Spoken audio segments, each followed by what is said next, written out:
Hajime!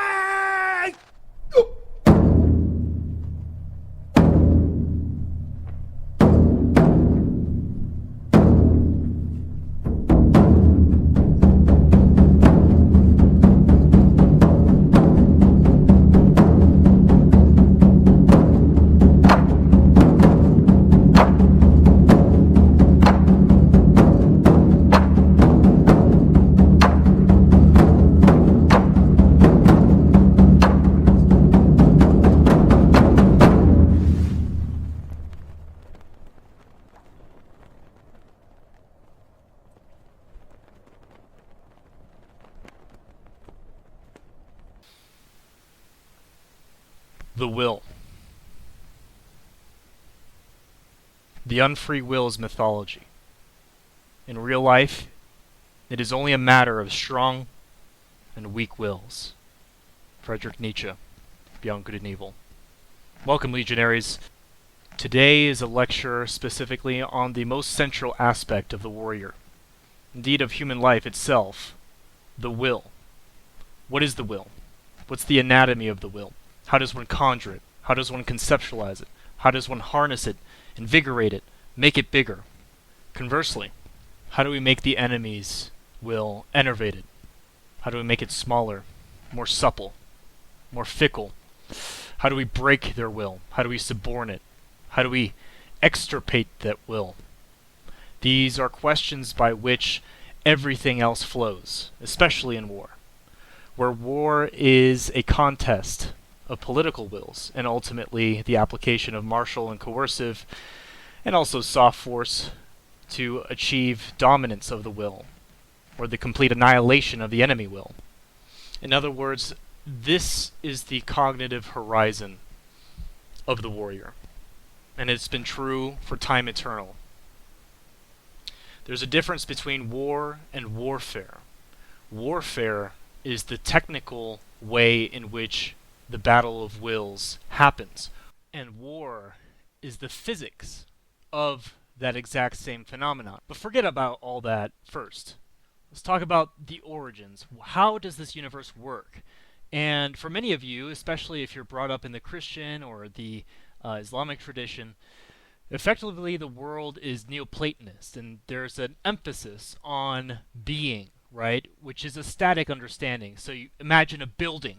A building is a building because it is statically there. It is stopped. It is that. And to be something means that one is unequivocally that thing. Or if there is a natural phenomenon, it is manifesting that thing imminently in the sense of as a critical, as an event horizon, right? And what is the opposite? What is the opposite vision of that? And this comes from the pre-Socratics, specifically Heraclitus. And this is the part in which you, Legionary, need to listen. This is the truth, that the world truly is flux. It's fire everlasting, always becoming, always ending, always beginning, and fighting, and extirpating, and rolling back into the deep. Just like a flame or a flicker of a campsite, same thing happens writ large. That is the world of Heraclitus specifically. All is flux.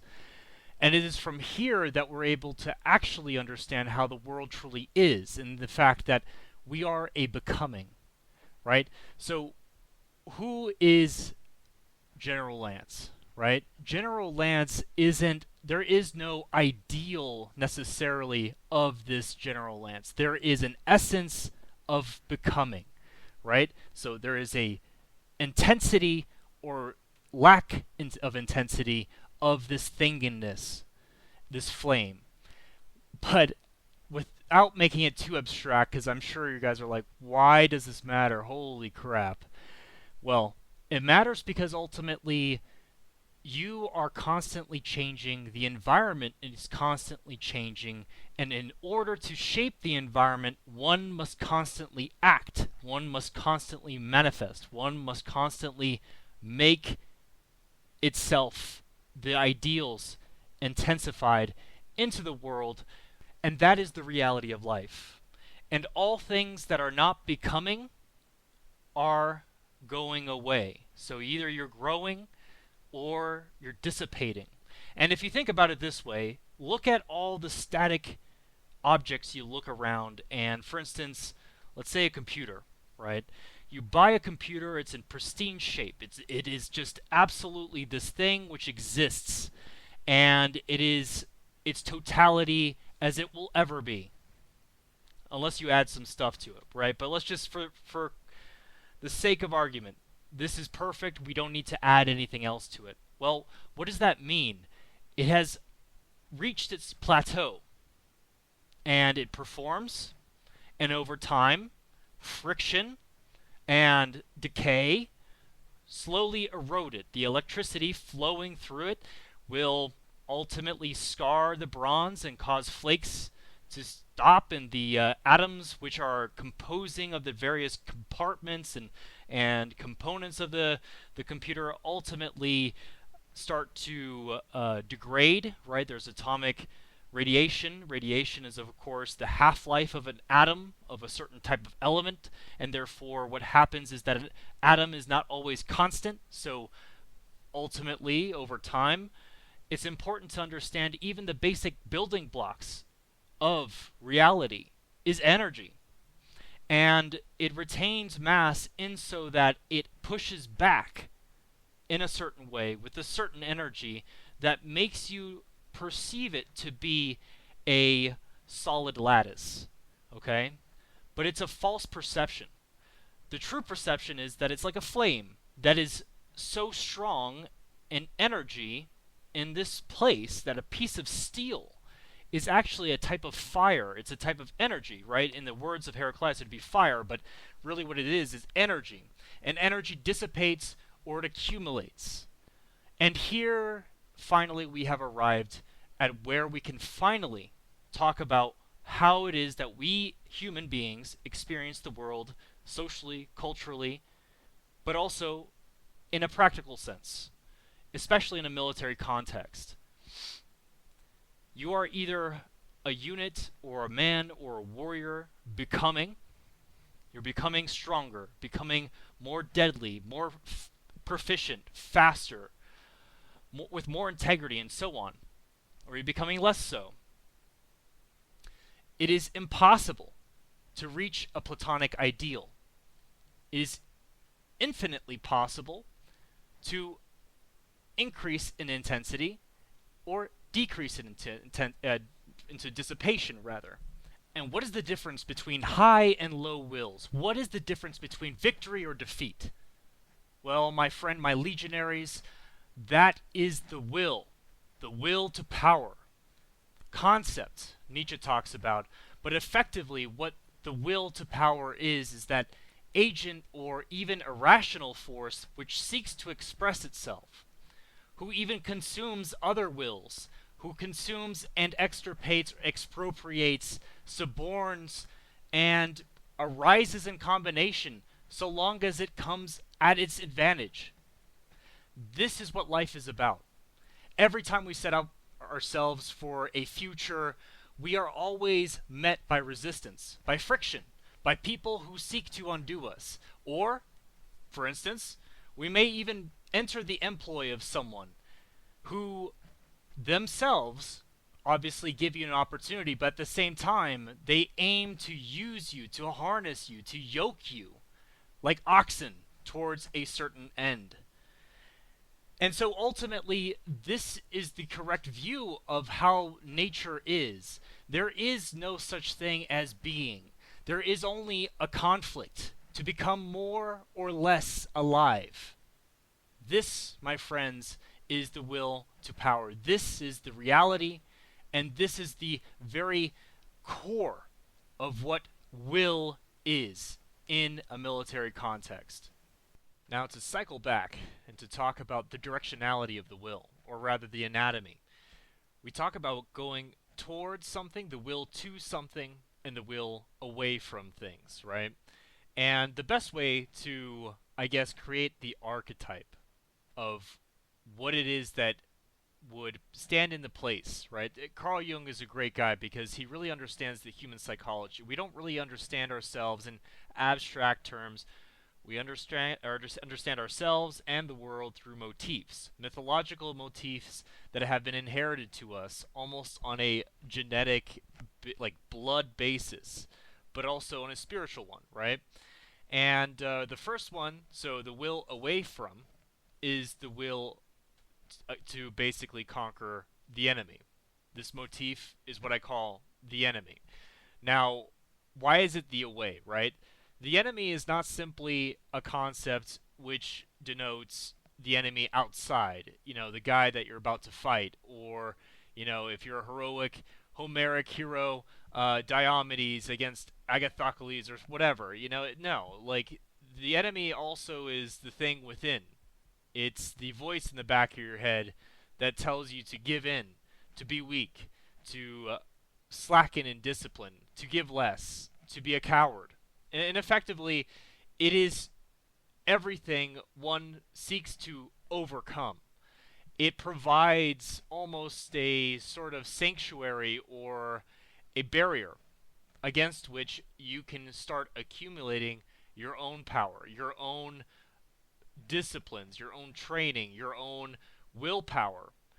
And this is important, right? And especially in our modern context, we think that concepts like hate or inimicableness, in the sense of being an enemy, or fighting in general, aggression in any type, is evil. And I am here to tell you, Legionary, that is a gaslight deployed by an enemy, okay? Because at the end of the day, the most beautiful and probably difficult thing for most of you to understand is that life is war. And in so doing, in pursuance of life, we make enemies. Any man worth anything has enemies, okay? A lot of you have this mistake from childhood, which is very feminine, and it's the belief that, if I'm a good boy, people will not be my enemy. Check that, okay? There are going to be rivals. There will be people who you loathe and who loathe you, even if you don't loathe them back. And so it's ultimately very important for you to understand that the enemy is not simply a motif, but a reality of life. The enemy can be trying circumstances, i.e. nature, right? So it can be a situation in which the weather, whether you're out in the field and affects, it's cold, it's miserable, it's dark, and in a sense, obviously not actively, but in a sense, its animus is arrayed against you to interrupt your will. And so you must recruit all the senses and strength of your body into the acts of overcoming those challenges. And so too everything else, right? But the greater point that I'm trying to make is that the enemy is this motif against. We set ourselves against. It is that very thing that challenges us to master, to accumulate strength, a wealth of willpower, and overcome that which we set a target to overcome. St. George and the Dragon, or whatever it may be. All these things are useful. There must be a dragon for there to be someone like St. George. To say nothing, of course, that glory only comes in the overcoming of great obstacles. And to think of the enemy is to think of an obstacle. And to think of it as a spur to action, a spur to life. So to make enemies actually builds you. I mean, Nietzsche talks about this, right? To live at war with your fellows, with your neighbors, and in a pinch, to make war with oneself. And what he means by that is effectively to use the mechanism of what I call the enemy to your advantage. Do not succumb to him. You're not born to be a slave, okay? I'm not telling you to offer the other cheek. We are warriors, and warriors make war, right? We're not slaves. We don't make peace. That's what slaves do. And ultimately, it is that adversity, it is that opposition, which will elicit the best from you. I think there was this really great quote from Richard Nixon that I was just reading recently. I know it's kind of out of left field, but it's something that really kind of brings it home as far as what it means to actually what I mean by, I guess, the enemy, right? So here he says, a man who has never lost himself in a cause bigger than himself has missed one of life's mountaintop experiences. Only in losing himself does he find himself. Only then does he discover all the latent strengths that he never knew he had and which otherwise would have remained dormant. And this concept of the mission, right, the cause itself implies an enemy, something that must be overcome, resistance that must be effectively trodden down and destroyed, or even subordinated to your will. So, in fullness of what I'm trying to say is that ultimately we find the enemies worthy of us. We find this motif as a spur to action, to use it as a reason to create a better self. Now let's talk about the opposite, right? So instead of talking about what we seek to overcome, I'm going to talk about what we seek to become, right? Towards, a will towards, the anatomy towards something. And ultimately, this is what I personally call Patria, which is Latin for the term homeland or fatherland. But really, the best way to talk about this term is how the ancients originally used it etymologically. And this is to say, the line of one's fathers. And why is this important? Remember when you were a kid and you looked up to your dad and he was strong and he was smart and he was capable and he had this almost uncanny ability to be the overman in your small, little eyes as a kid. And obviously as you age and you become closer to what your father was and you realize his foibles, his mistakes, your dad obviously, especially depending on the father you have, but becomes either your hero or nemesis, whatever it may be. Forget about all that. What I'm talking about is the father that you had in your mind's eye when you were a kid. That perfect, strong, upstanding, reliable font of strength. This pathos of distance created by you is precisely, okay? It's precisely what you aim to be, right? And this is where Plato talks about eros. And eros is a concept where it's effectively you love those things which are good in themselves, and you find those qualities in others, and therefore latently you love that person. What does this mean? So, for instance, and love is not necessarily like, oh, I'm going to bang you or something, like this, some crazy shit. No. I'm talking about something more pertinent. The allure, the amicability, the brotherhood, or the well wishes, the will to give deference and to learn from and to seek to emulate, and in friendly competition to become or to hone one's skills, a quality of this person, to consider him. And Marcus Aurelius talks about all the individuals who he's thankful for that have imparted in him certain qualities and states of mind which give him a boon up into the day that he was talking about. And so this is important, right? Because ultimately it gives us a schema, a reality in which we want to start to enflesh. It makes us better in the sense that it incites us towards a certain form, right? And like I said before, and I've said this multiple transmissions, Legionaries, is that you are becoming. Ultimately, you are not simply what you are right now. You are a constant action, and therefore actions either pointing upwards or downwards. And I think it's even more important to articulate that this alter ego, right, to, I guess, employ in a bad way this Freudian concept. And so if any of you psychology nerds want to aggravate me about it, I'm using it in kind of my own way. So relax, okay? No, but what I'm trying to say is that ultimately it gives you an aim. It gives you a precept as far as what it is that you want to achieve in this world. And this is the utility, by the way, of virtue ethics, or virtue quote-unquote ethics. And it has nothing to do with, oh, what's good or evil, what's a bad boy, or no. Like, this is a Christian concept. We are beyond good and evil. We're talking about how to be capable, how to be a good friend. That's the only maxim, by the way, I have for you, Legionaries, to be a good friend and to crush your enemies. That is the only moral maxim that approximates anything that makes a good man or a bad man, or rather, a good or evil man. But we masters have a separate view of life, and that ultimately virtue, a word delineated, or rather inherited from the Latin virtu, which means manliness and aggression and ability and reliability. It imparts a kind of collection, or a asterism of qualities you want to imbibe, right?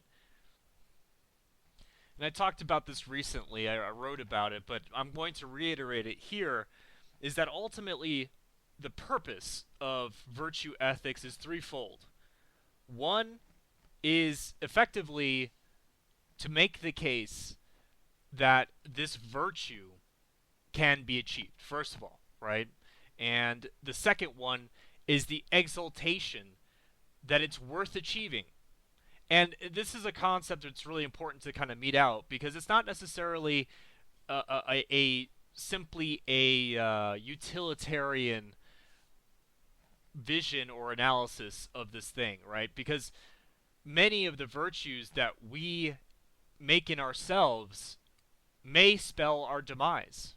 And that's the warrior's calling from the beginning, is to fight and to die. And so many people make the mistake in thinking, oh, pride comes before the fall, but all men fall. How have you lived? Ask the Christian how he lived. He lived under a yoke. He was crucified, a loser. I'm here to give you an opposite vision, how to be a legionary, how to live with your chest out and your chin held high.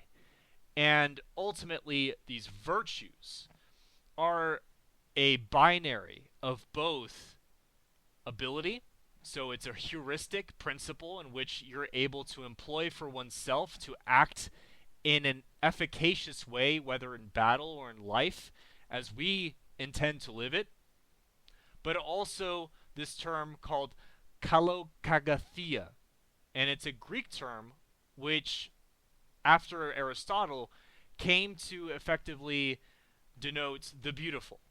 But what is the beautiful to the Greek? The beautiful to the Greek is this concept in which there's a unity of mind and spirit and action, right? So beautiful thoughts meet beautiful actions. And what is beauty itself? Beauty is a kind of tremendous display of arete, excellence, in the sense of it's a unity of these things which ultimately go on to confer the value of life. It's an aesthetic, tragic vision of life, but it's the most rewarding one.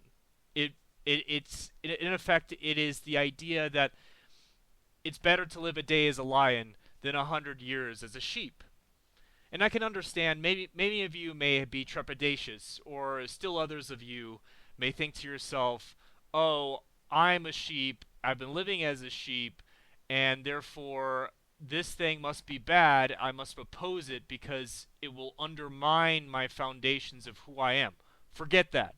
I'm talking to you now. Remember, you are who you're becoming. You're not who you were. You're not who you were yesterday. You certainly aren't who you were when you were a kid, or when you were a young adult, whenever it may be. You are who you are becoming. You are effectively, as I said before, this superego, this overman, this object in which you see yourself becoming in the future. It is that alone that matters. And to show that you had conquered yourself in the day between yesterday and today. And therefore, anything that comes at the expense of your past should be an indifferent to you. Okay? I'm here to build you, just as anyone is to build each other. We have to also say these not even uncomfortable truths, these bloodletting, blade, razor sharp truths that cut our souls open and they hurt and it screams. But it is through that pain that you have everything you need to become what it is to be a legionary. Now,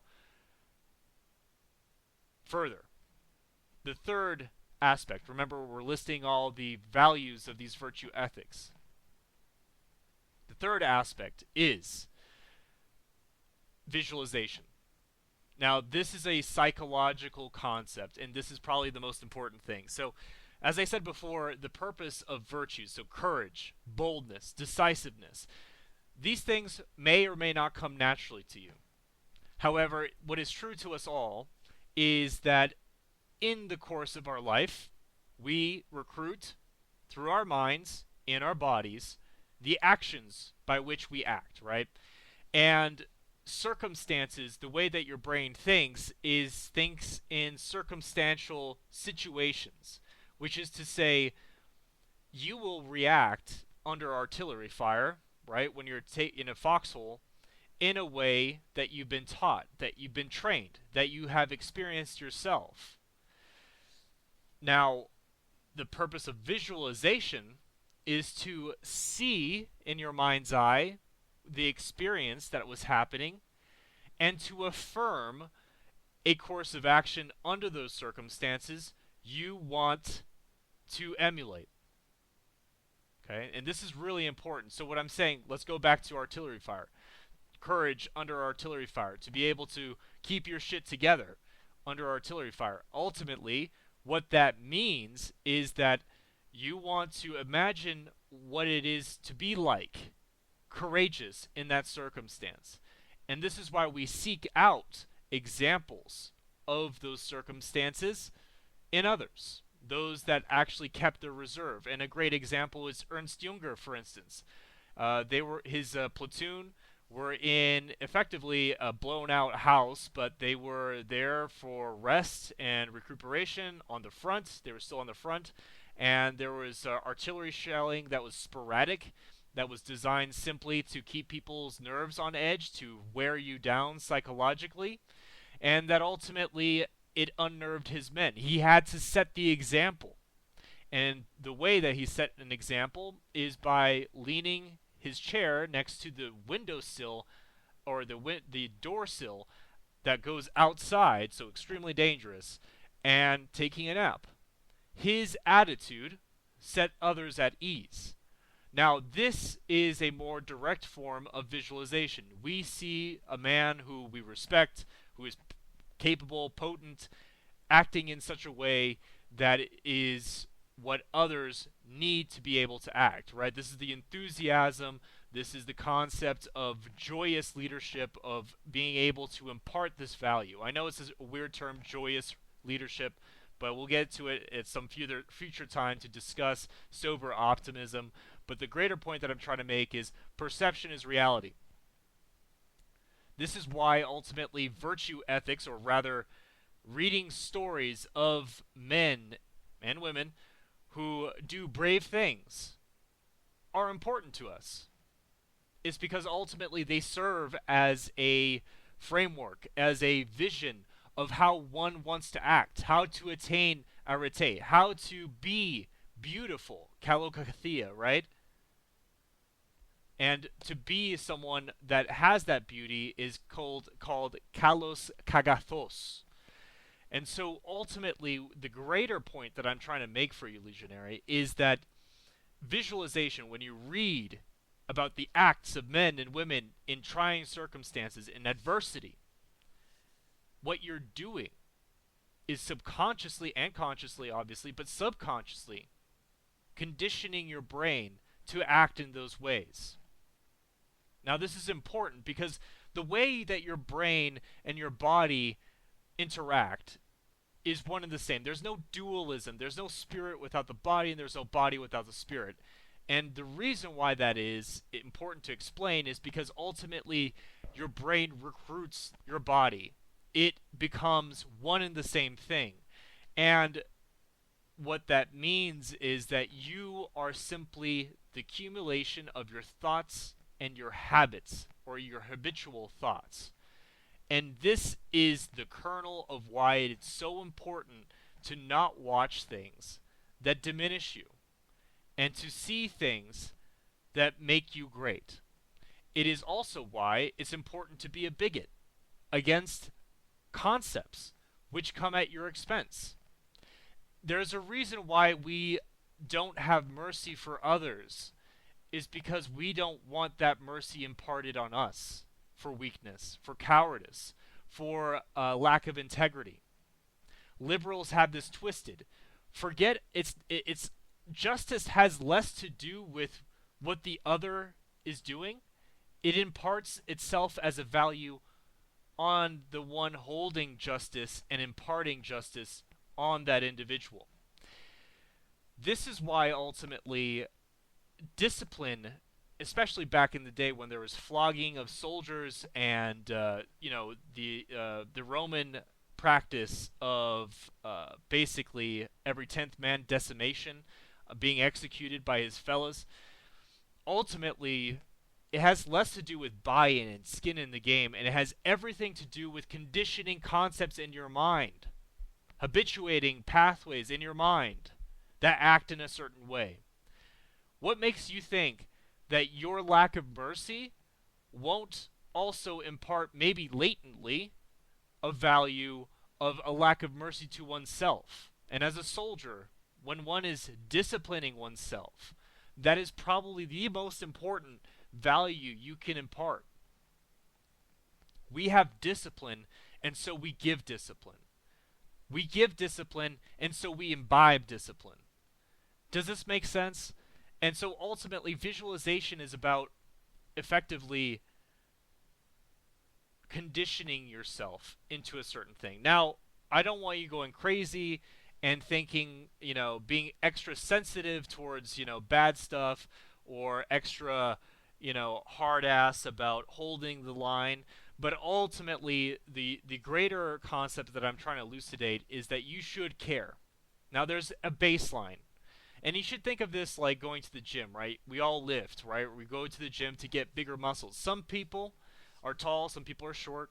Some people naturally have more muscle fibers, born with the propensity or the potentiality to be simply bigger, better, whatever it may be. Like short kings, for instance. All you short boys, you guys have great inserts, a better ability to puff out and look fucking jacked. That is the benefit of being shorter, right? Well, the greater point that I'm trying to make, though, is that there is a genetic variance. There's a bell curve, right, of ability. However, there's 10% who are the living embodiment of virtue. So, for instance, think Achilles as the man who embodies valor and courage. And think of the last 10%, Thucydides, or whatever the damn hell the name of that guy is. He was bow-legged and ugly, and he was ugly within. And 10% of those individuals just simply cannot muster the actions which will ultimately connote those virtues. Okay? So that's important. But everyone, most people that I know, live in the 80th percentile. And everyone is able to train yourself up to the 80th percentile of that golden mean. So, if you're at the bottom 20, you can train yourself. It doesn't matter. And so you take your nature and you build it. And you build it through visualization, through literally seeing only things that give you strength. And incidentally, this is why I watch the same few movies all the time, is because I only want to see things that make me strong. I want only to see things that impart values of courage and honor and integrity and discipline and reliability and upstandingness and a good death and a good life. Okay? So, for instance, I don't watch all the Hollywood Netflix slop that a lot of you watch. I watch a few movies, for instance, Gladiator, maybe, or is Troy, or Platoon, or whatever.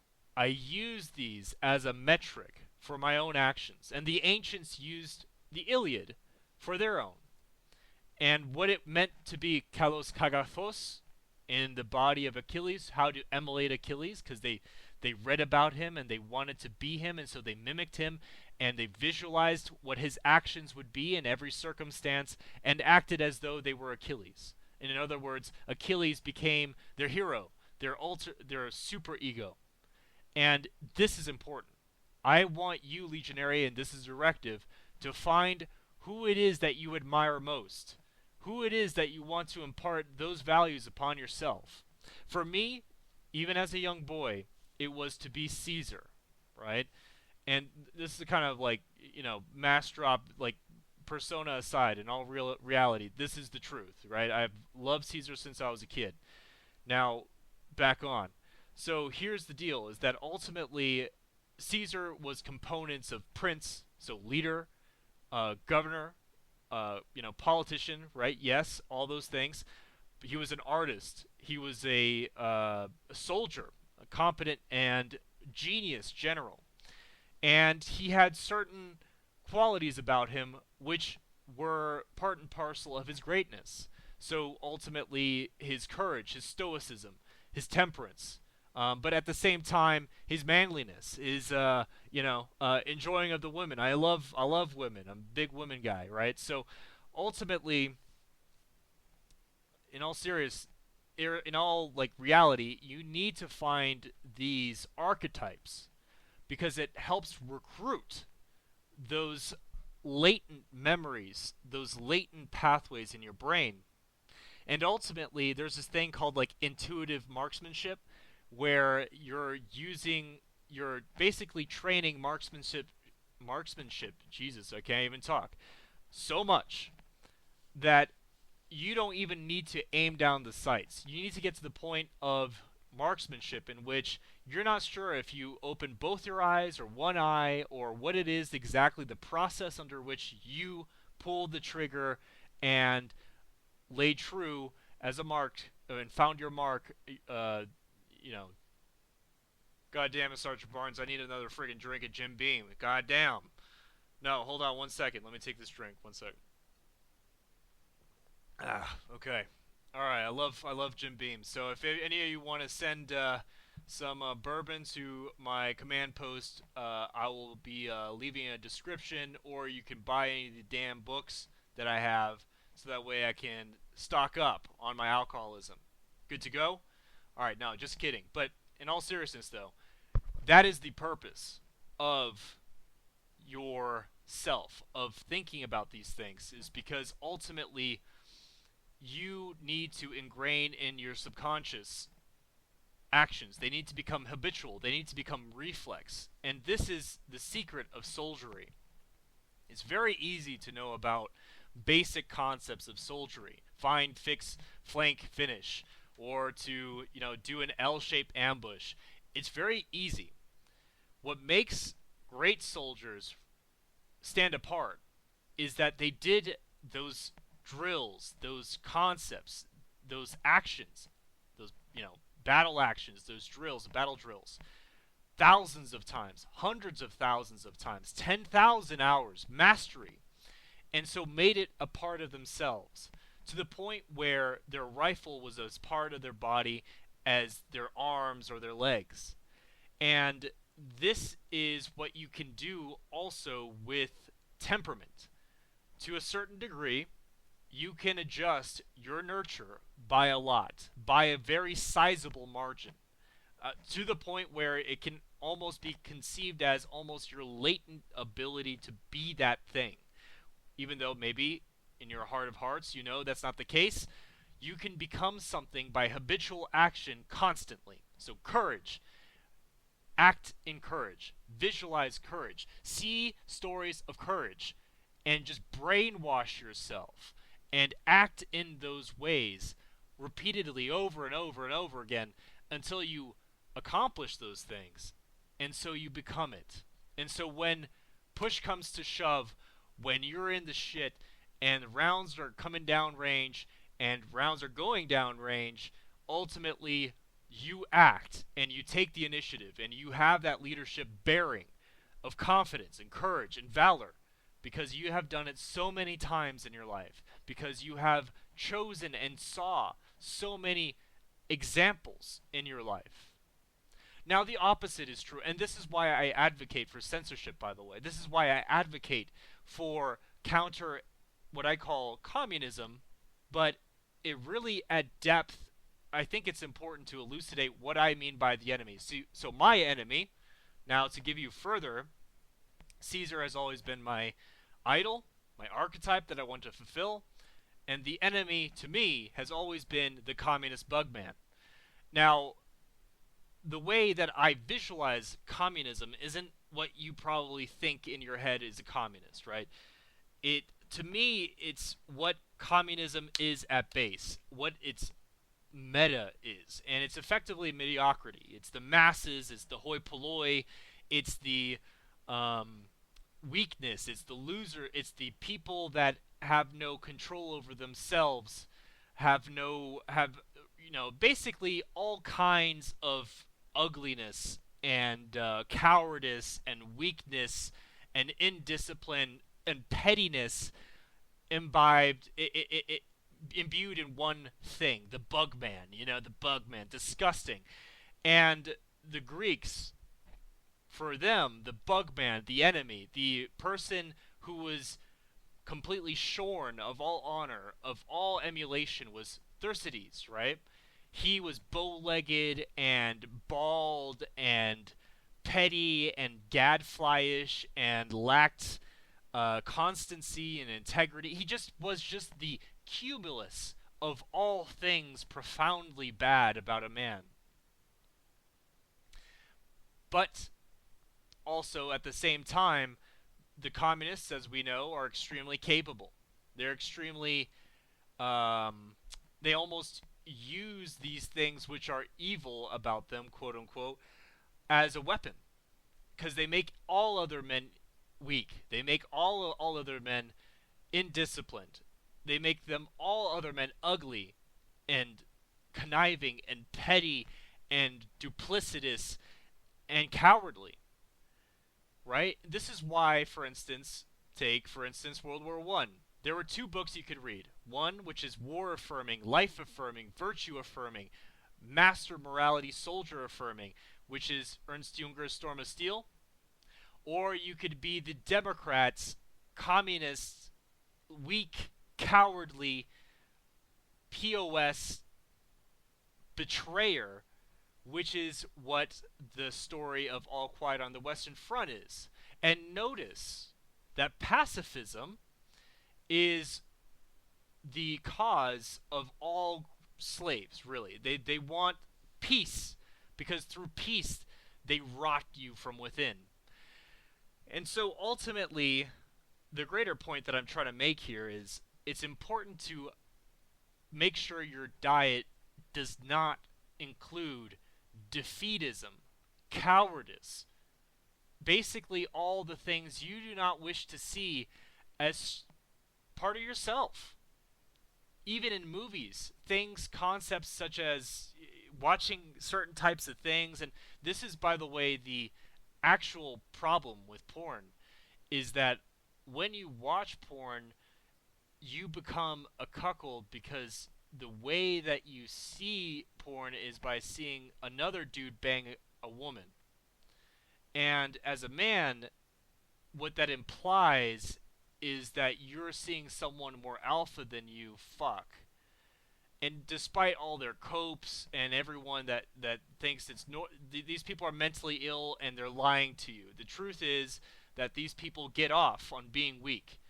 And that over time, and this is the evil of porn, is that it, aside from the neurochemical, I guess, undermining that it causes and subversion that it causes, it fundamentally makes you unmanly. It makes you habituated to the sight of being taken advantage of being bested. Never allow that to happen to yourself. Never be okay with defeat. Patton said that Americans, they don't give a damn about a loser. They always loved a winner. Be a winner. Never subject yourself to circumstances in which you are conceiving of yourself as a loser. Always be a winner in all circumstances. That is my command to you, Legionary. That is the only thing that I want you to understand, is that ultimately the will is imbibed through these two different, let's say, meta skills. Through the enemy, by seeing what we don't want to become and what we need to overcome, right? So overcome weakness, cowardice, defeatism, a lack of enthusiasm, boorishness, ugliness, physical ugliness. But also the other one, to be the archetype of the superego, of the one that we are becoming, you and I, the Legionary. There's a reason why I call you the Legionary. It's because the Legionary, at the very base, minimum, is discipline, honor, courage, commitment, strength, vitality, beauty, and all these things of loyalty and trust and friendship. Achilles, Caesar, your father as a kid. These are the things that you want to become. Therefore, Legionary, I command you from this day to the last to read, to brainwash yourself into victory by seeing victorious actions and willing to become those things. Conversely, try to limit as much of the negative things that we see. I don't watch TV slop. I don't watch things that make me weak. I don't, just the same as I don't eat things that make me weak. I don't go out and do things that make me weak. Okay? And so ultimately, make sure you're constantly measuring your will, giving your will, first of all, strength by simply the willpower or the willingness, an object of your will to become, so the superego. And finally, to measure yourself against the enemy and overcome him, to crush him, because he is trying to rot you from within, to crush you too. And so this is the anatomy of the will for the warfighter in general. How to overcome the enemy on the battlefield. And you're lucky, because on the battlefield, all men are syntheses of these two archetypes battling within. All men are constant warfare of the superego, of the Caesars within us, and the Thucydides, or the losers, or the weak, the enemy, the commune, the bugman in our brain. So basically it's a battle forever. Every act, every habit, every thought, every action, every commitment, every pain, suffering, everything you do in this life is a choice between up or down, Caesar or commie. And for you, Legionary, that's the choice that you have to make. And it is in those choices, choice by choice, day by day, that you will build one or the other. And remember, until death, nothing is ever over. So if you feel like a total loser, don't worry, my friend. This is the point that you will become a winner. And you never know how from day to night someone can change. From day to day, everyone can change. Who wins that day, Caesar or the enemy? And that, my friends, is the concept of the will. Now, I'll go further in other transmissions, but I think it's important to leave it at that. We'll talk about it more in future, about how that fleshes out, but this is the concept that I want you to have in your mind. I want you to imagine that your soul is a coliseum of, for instance, Gladiator, of Russell Crowe battling Joaquin Phoenix, the good man and the evil man, so to speak, or rather the good and the bad, the brave and the cowardly, and how Maximus ultimately overcomes, even despite being having a punctured lung and dying in the process of dying, that he overcomes the kami within. And so remember, Legionary, you are what you choose to be every day.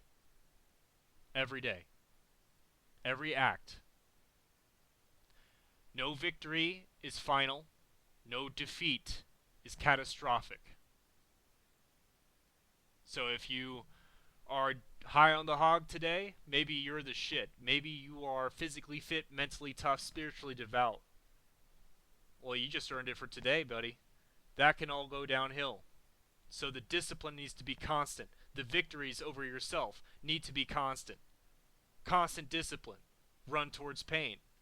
But at the same time, if you feel like a loser, maybe you feel like the Emperor in your brain, or rather Joaquin Phoenix in the allegory that I gave you, has been the dominant opponent throughout your life. Remember, that changes today. Today. Right now. In this moment. Not tomorrow. Not later. Tomorrow is always tomorrow. Later is always later. Now, today, act. Small actions first. Small things of discipline. Whether it's even making your bed, as silly as that sounds, to going to the gym. All discipline in all things. And don't let your setbacks be a condemnation. Let them be a reminder, an impulse to do better next time. Let them be a challenger. Don't let them be a curse. Life isn't about perfection. Life is about intensity. Intensity of will. Intensity of actions. So do these things, Legionaries. I must return and proceed to have some Jim Beam with Sergeant Barnes here, and we're going to talk about some combat maneuvers we're about to engage in here in an undisclosed location. I hope that's okay with you. But the world is crazy, but remember, the war within has always been the only war worth fighting. Thank you, Legionaries. This is Agonia, Sergeant Barnes, General Lance, signing off. Oh!